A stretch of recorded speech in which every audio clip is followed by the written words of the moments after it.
So you ready to get this run in? Now why don't you go run by yourself? What's wrong? What's wrong? About a minute in, you already knew you had that kid's number. And you want to know the really fucked up part? Is you knew that he knew it too, and you still went out there and just completely kicked the living shit out of him. What about all that karate code of honor shit you're always talking about? I thought you're a better man than that, Case. I expected more out of you. Come on, Brody. You don't think he had it coming? Of course I did. Just fucking with you. Quit being such a pussy. Bundy here, you there. Round 2 of the 2025 Fantasy Football Playoffs have arrived. And then there were 4. Just 4 teams remaining. 4 teams with dreams and hopes of winning prize money, holding that fantasy football belt, and having all the bragging rights that one could ask for. I don't want to dismiss what making it to this point actually means. I think too often, after we move on from the first round, and this is mostly coming from the people who were just eliminated, the people who were just eliminated just point towards the summit and they say, oh, I want that guy to make it. Like, that guy, please make it, because it's binary at this point. At this point, it's either this guy or that guy. It's broken down to 4. So it's very simple to look at the whole picture and just predict, oh, if this guy wins a championship, what does this mean for me? But I think in that process, what you do is you dismiss what round 2 actually means. There should be credit given to Joe for his victory, and there should be credit given to him as well for facing such an opponent. Whether he lives or dies, there's an upgrade here. And there should be credit given to the 2 teams that were seeded and had buys. And also Eric being the round 1 survivor who destroyed Andy. Let's not dismiss how difficult it is to win in this league, because it is difficult to score in this fantasy football system that we've created. This is probably one of the last leagues where you're participating with 6 touchdowns per rushing or receiving, 4 touchdowns passing. In other leagues you guys play, you guys got points per reception, 2 quarterback leagues. Andy requested 2 defenses. That says a lot. I think that says a lot about what you guys do outside of the real deal. This year, the consolation ladder actually matters. The following week, whichever one of these 2 teams loses will be facing each other for the prize money for the 3rd place team.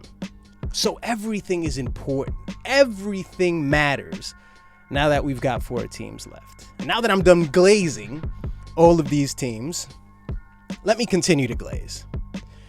Because what we're dealing with here are the 3 top teams in fantasy over the past maybe 10 years in Paul, Eric, and the commish.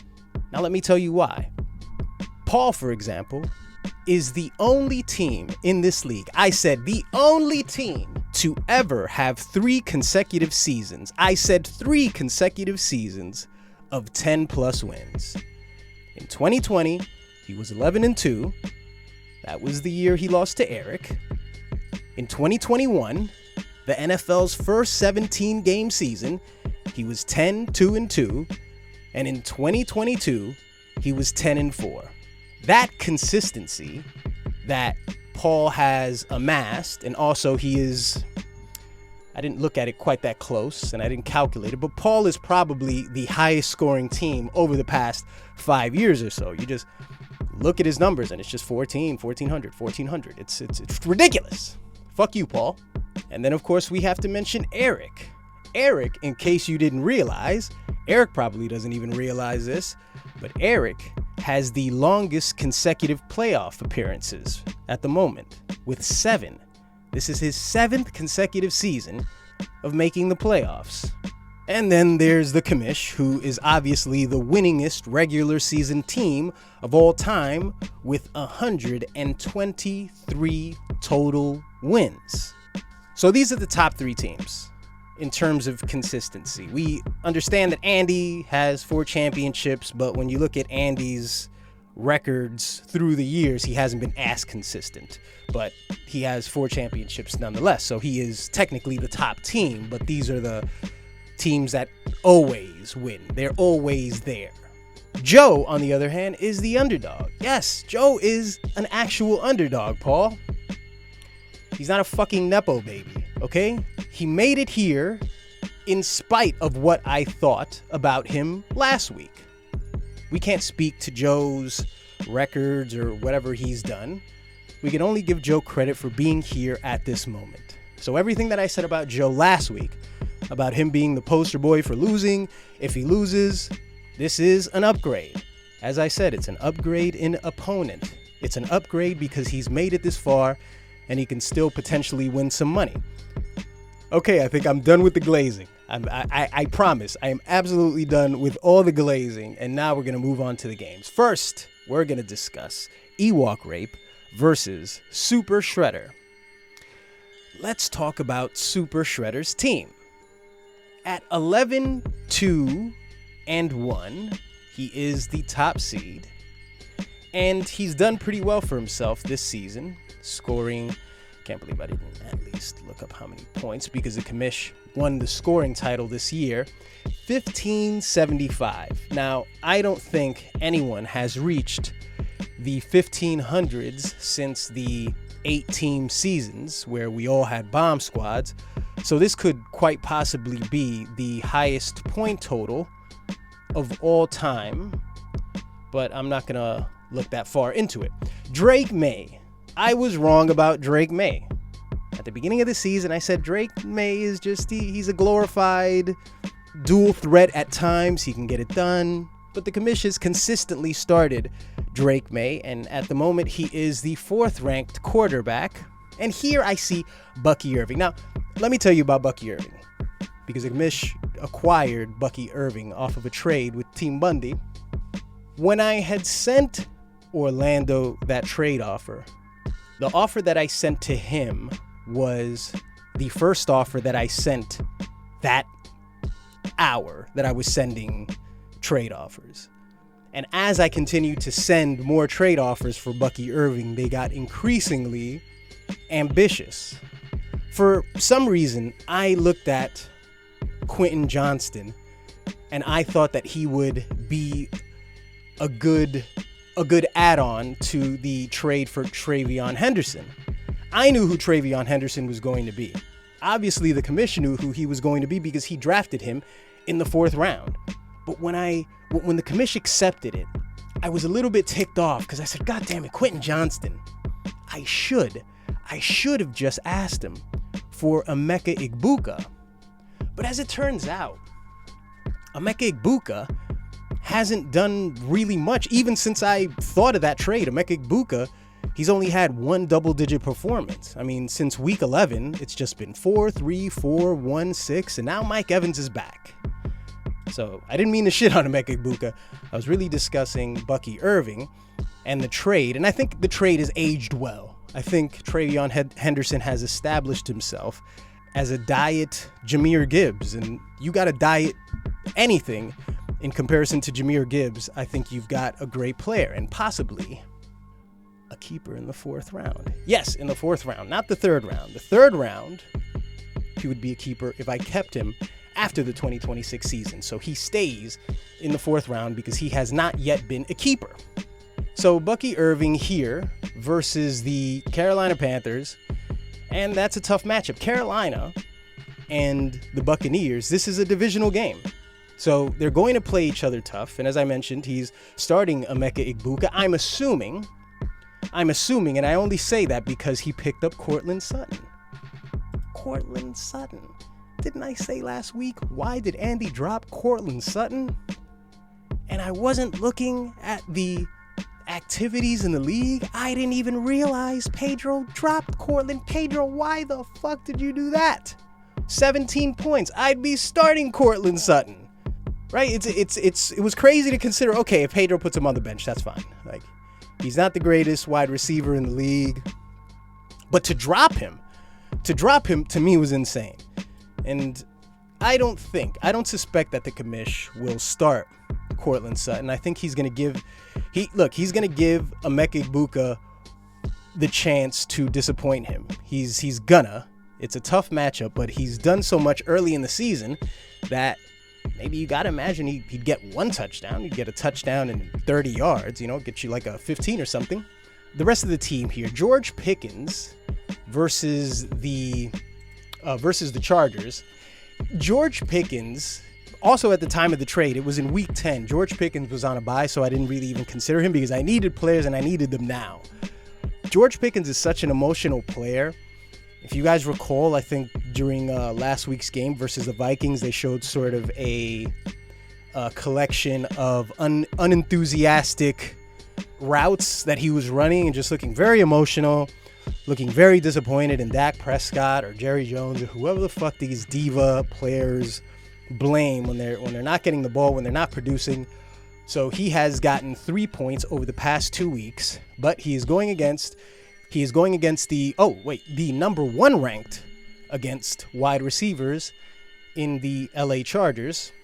Yes, the number 1 ranked team against wide. That's a difficult matchup for George Pickens, and he's got Jackson Smith-Njigba in the Thursday night game. Look, the Thursday night games are one of the main reasons why I'm here this early. There's also Saturday games. I'm here because these matchups are going to decide a lot. If Orlando doesn't get a solid performance from Njigba, he's not going to feel good about Saturday, where he's got Josh Jacobs against the Chicago Bears. So this is all about momentum. This is all about thinking positively about your team and not hating yourself. He's not going to hate himself for starting Njigba, who's the number 1 ranked wide receiver, who I spoke down on too. I mean, there was a lot of hype about JSN last year, and maybe DK Metcalf has something to do with that, but that's it. He's shining. Is he going to be the number 1 ranked wide receiver next year? I don't know, but he's going to be the commission's keeper nonetheless. And Monday night, the final word in this game will be had by Jonathan Taylor against the San Francisco 49ers. Difficult situation now that Phillip Rivers is the quarterback. In my opinion, JT is downgraded a bit from being this monster who could get you 30 points. Now I think he's still the number 1 running back in the league, but I think a performance from him that would probably be more expected will be something in the high teens. It's going to be very difficult to get defenses to not commit to him completely. Phillip Rivers looked decent, but there's more film on him this week, so that's going to be a bit more difficult, and with an extra day to prepare on Monday night. That's all I've got to say about the commission's team, really. And he picked up Kyle Pitts, which is just hilarious. Kyle Pitts has gotten yardage over the past few weeks. It wasn't just the 37 that he scored last week. He's also gotten 90 yards in week 14 and 82 yards in week 13. So Kyle Pitts and Kirk Cousins, they've been hooking up as well. Over to Ewok Rape. First thing you notice, bam, JJ McCarthy. He's trusting JJ McCarthy, who he played a couple of weeks ago. I don't know which matchup this was, but whatever matchup it was, I don't think he scored many points. Maybe this was his 13 game performance versus the Baltimore Ravens in week 10. I'm not sure.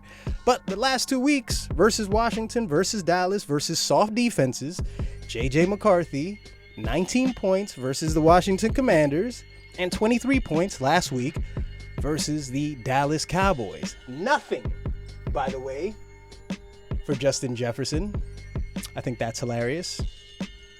Andy just held on to him way too long. I don't know whether Andy was just joking and lashing out at Pedro, but there's no way I'm going to have the record that you have and see how bad Justin Jefferson has been, and I'm not going to trade him. So it turns out that Andy's no trade clause actually ended up hurting him. Yes, it did. Oh, yes, it ended up hurting him.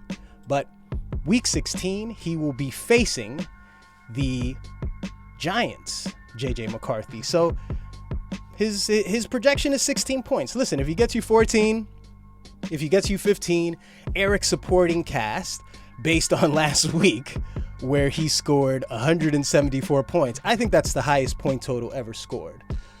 Last year, I scored 166 in the second round versus Eric, but I think before that, Paul had scored 168, but I don't think anybody's ever touched 174. I think that's the highest scoring matchup of all time.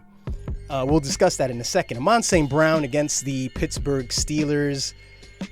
Travis Etienne in a tough game versus the Denver Broncos. Travis Etienne, who had a brilliant game last week, scoring 28 points, teaming up with Trevor Lawrence.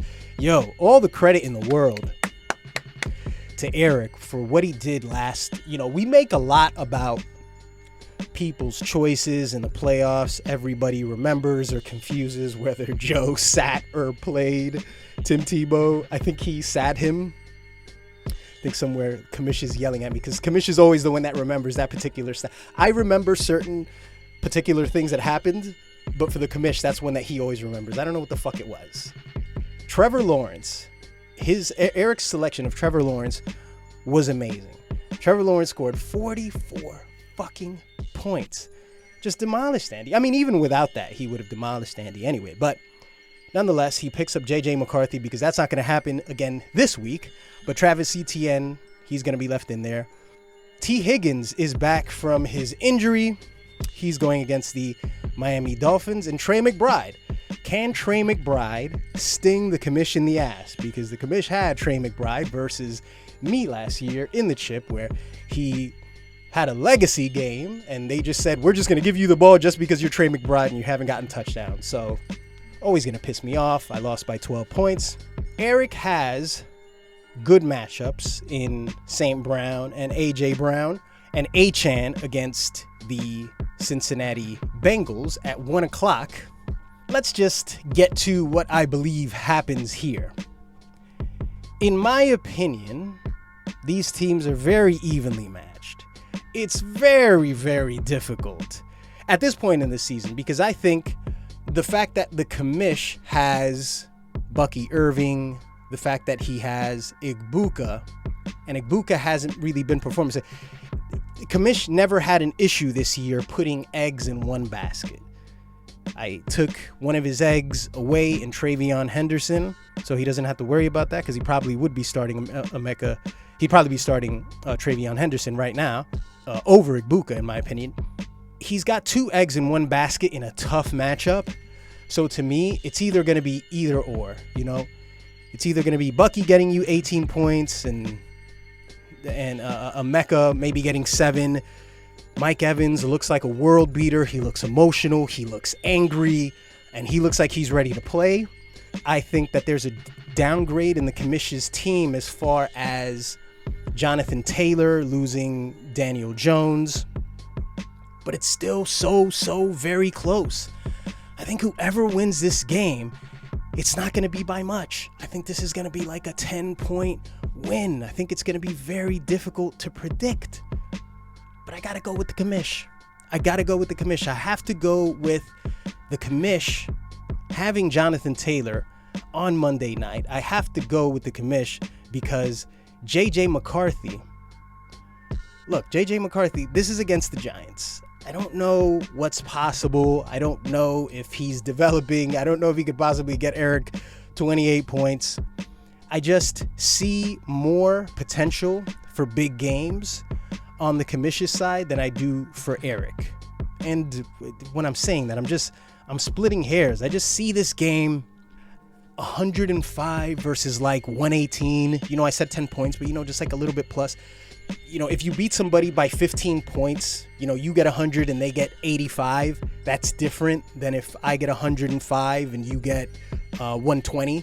That's a bit different because you've got like 20 points plus, so you stepped into that realm of high scores in this league, and I think that's sort of what it's going to be. I wouldn't be surprised if it was the other way around. I just wouldn't. But something about the commish's momentum, the fact that he's got the number 1 seed, he's got 11 wins, he hasn't had many challenges this year. I just have to side with that. That's the tiebreaker. They're both even in that the commish has downgraded and Eric has upgraded a bit. I don't believe in the blowing your load. I know that's a superstitious thing that we say, but that was Trevor Lawrence's 44 points. That's what made that look insane.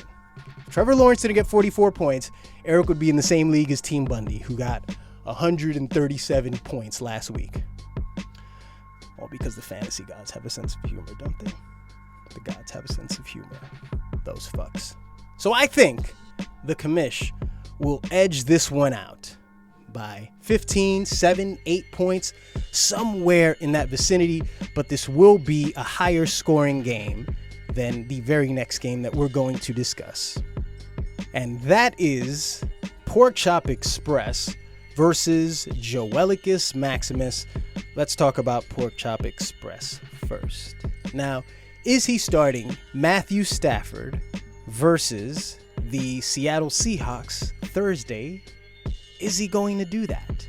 He's going to start Puka Nacua, of course, but this is a big decision for Paul.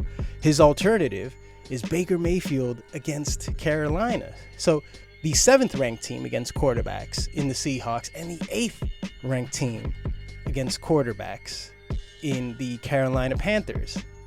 In my opinion, I think Paul's just going to go with the Thursday night game. I think he's going to go with Stafford. I think he's going to throw him out there. That's going to be difficult. Even as I say it, I kind of don't believe it. Baker Mayfield in a divisional game. Baker Mayfield's very emotional. He hasn't been amazing, really, over the past month plus or so. But I believe he's going to start Matthew Stafford. I could be wrong about that. Will they score the same amount of points? I don't know. They're projected to score the same amount of points. We'll see what happens there. Saquon Barkley versus the Washington Commanders. And this is Paul's opportunity. This is Paul's opportunity to get 20 plus points here if Saquon can do it. He is questionable at the moment. As I said last week, Saquon's season has been not good as expected, or maybe some expected him to not have this season because of the Madden curse, but he hasn't gotten injured. But he is questionable, but I think he will play. Javonte Williams, who's been Paul's most consistent running back. This guy is one of the steals of the year. Paul drafting him in the 9th round. I think that's a keeper for Paul to consider. In Javonte Williams, I think the Dallas Cowboys are still going to have a great offense in 2026. And Puka Nacua on Thursday. Big matchups for the commish and for Paul. Big, McLarge, huge matchups for these teams. Again, it's about momentum. And for Paul, it's even greater if he's starting Matthew Stafford. Matthew Stafford gets a fucking 12 and Puka Nacua gets 15. I don't think Paul's going to be too happy. He's not facing the greatest team. Joe's not the greatest team, but that sense of security for those next couple of days until Paul's next matchup, which is Saquon Barkley on Saturday at 5 p.m. Hate that time. What a retarded time to have a fucking football game. It's all about confidence in your team. Christian Watson, 8:20 p.m. game versus the Chicago Bears. Christian Watson, of course, got hurt last week. He's questionable. I don't know whether he's actually going to play. He is an injury-prone player. What are Paul's alternatives? On Paul's bench, I think he would probably play Jakobi Meyers, who's emerging as Trevor Lawrence's best option. I know Brian Thomas got a touchdown last week, but Jakobi Meyers seems to be his favorite target. The dude's got decent games over the past month. And Omarion Hampton for Pork Chop Express as well at 1 p.m. versus the Dallas Cowboys, the 26th ranked team versus the run. Then there's Darren Waller, who, did he just acquire Darren Waller? Let's see. Darren Waller. Yes, he acquired Darren Waller at 4 a.m. So Paul's making waiver pickups for Darren Waller, which I think is interesting. I don't think anybody else would have picked him up. I think Paul could have just picked him up later in the morning. And that's really all the options that he has. Well, I don't say that to say that he's got limited options, but those are the options for Pork Chop Express.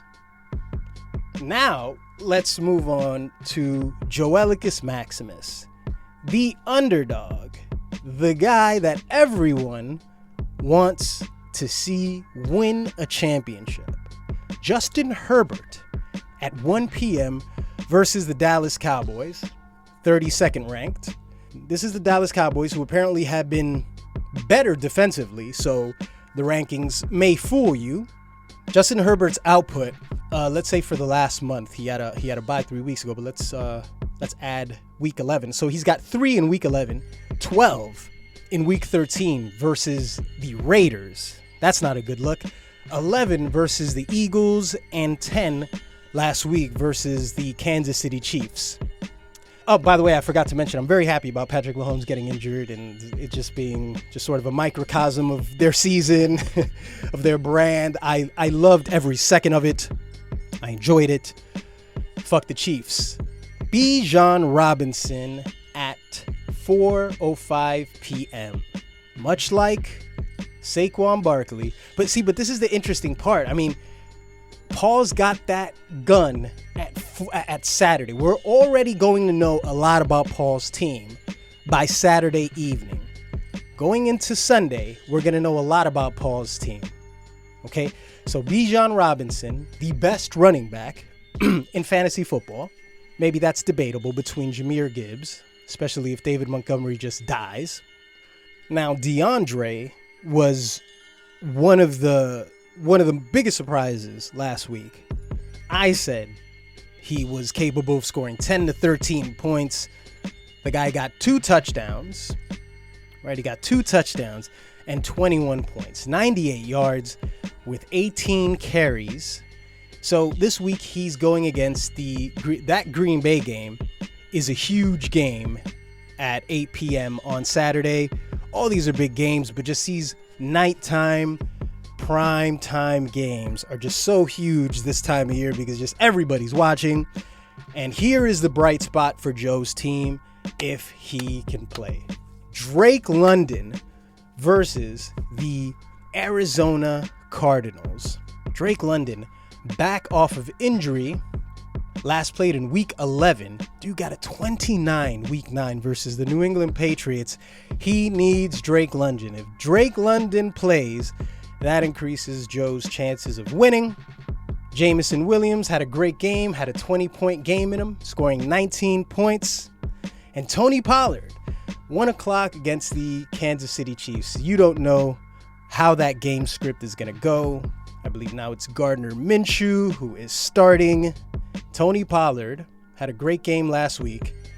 And how much did he score? He scored 16 points. And this is the big question for Joe. The big question now is Alvin Kamara. Alvin Kamara back from injury. My little experiment with what's his name? What's the guy on my team? I gotta go check. But Devin. Lost interest in these guys when we had a losing record. Devin Neal, who got in for a touchdown.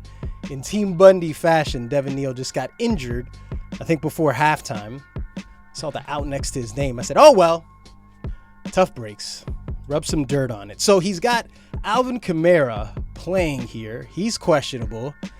And that's a gamble. Alvin Kamara is a gamble. The injury to Devontae Adams. That's very unfortunate. He had Devontae going out on the Thursday night game. The alternative that he has, if Alvin Kamara doesn't play, or worse, if Drake London doesn't play, he's got DJ Moore, who scored 18 points last week. But DJ Moore's like the Riddler. He's like Willy Wonka. That's what he's like. You don't know if he's joking when he's serious. You don't know if he's serious when he's joking.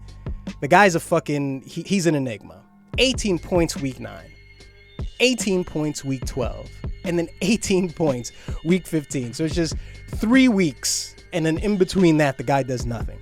Right? He's just fucking with you. So his pattern would lead you to believe that he's going to score like 0 or 2 points. I'm not kidding. Look at his stat sheet. Marcus Mariota on the bench. That's unfortunate. He didn't really need Marcus Mariota last week. Okay, so wait, let me see his defensive matchups here. So he's got the Detroit Lions. I like the fact that Joe picked up 3 defenses. That's what you do this time of year. You just pick up defenses and you just play the matchups, whatever works. Now he's got the Detroit Lions here for his Steelers defense, as opposed to he has the Lions as well in his bench, and he's got the Chargers versus the Dallas Cowboys. So I don't know. He'd probably be Probably be a better bet to play the Detroit Lions, but that's not my call. Okay. So here's what I think happens in this game. I think this is a low-scoring game.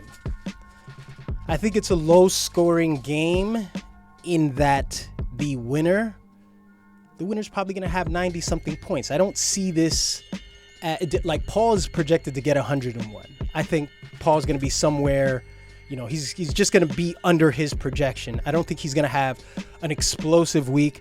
I think Puka Nakua's got a tough matchup. And especially if you're going to play Stafford in that game, that's very risky on a Thursday night. You just don't feel right. Maybe you guys don't have to be as simple as I am when it comes to that, but I know you guys feel the same. You just don't want to do it. You just fucking throw Stafford out there and he fucking gets you 12 points. You're like, what the fuck? But then there's Mayfield, who doesn't have a great matchup either, but it's an emotional divisional game and it's important. I believe that Pork Chop Express is going to win this game. Drake London is questionable. How is he going to perform against the Cardinals? Jameson Williams had his 19-point game. Now, before that, he had a 9 and he had a 20. He has had good games after his bye. I don't believe in him until he does it. On the other side, you've got Christian Watson. I mean, that's a concern for Paul. If Christian Watson doesn't play, he's very injury-riddled, and it's a possibility that he doesn't play. And Paul's alternative isn't the greatest, but at least, Jacoby Myers has a floor, probably 7 points. And then there's Joe's Alvin Kamara situation here, and that's a difficult guy to lean on at this point in the season. An older player coming off of an injury on a bad offense versus the Jets. At the very least, you're facing the Jets. So there's something positive there. Though, what risk would the Saints take if they got to the goal line? What risk would they take without Kamara just throwing him in there? I think they probably fucking mix in Taysom Hill, because Taysom Hill's a sickness that just haunts any player that you select for the Saints. So I think Pork Chop Express is going to win. I think they both got their questionable selections. I get the Darren Waller thing. I get that Darren Waller was he coming off of that injury? He was red hot. No, he played last week. Okay, Darren Waller got 20 points versus the Steelers, but before that he hasn't really done much. So yeah, that's understandable, but it's not something that excites you. So as I said, this isn't going to be the highest scoring game. You're not going to see the 120s like it's possible with one team in the other game. But I have Pork Chop Express getting the victory in round 2. In round 2. Yeah. That's what I said. I said it. Deal with it. So give me Super Shredder versus Pork Chop Express in the 2025 Fantasy Championship. Go fuck yourself.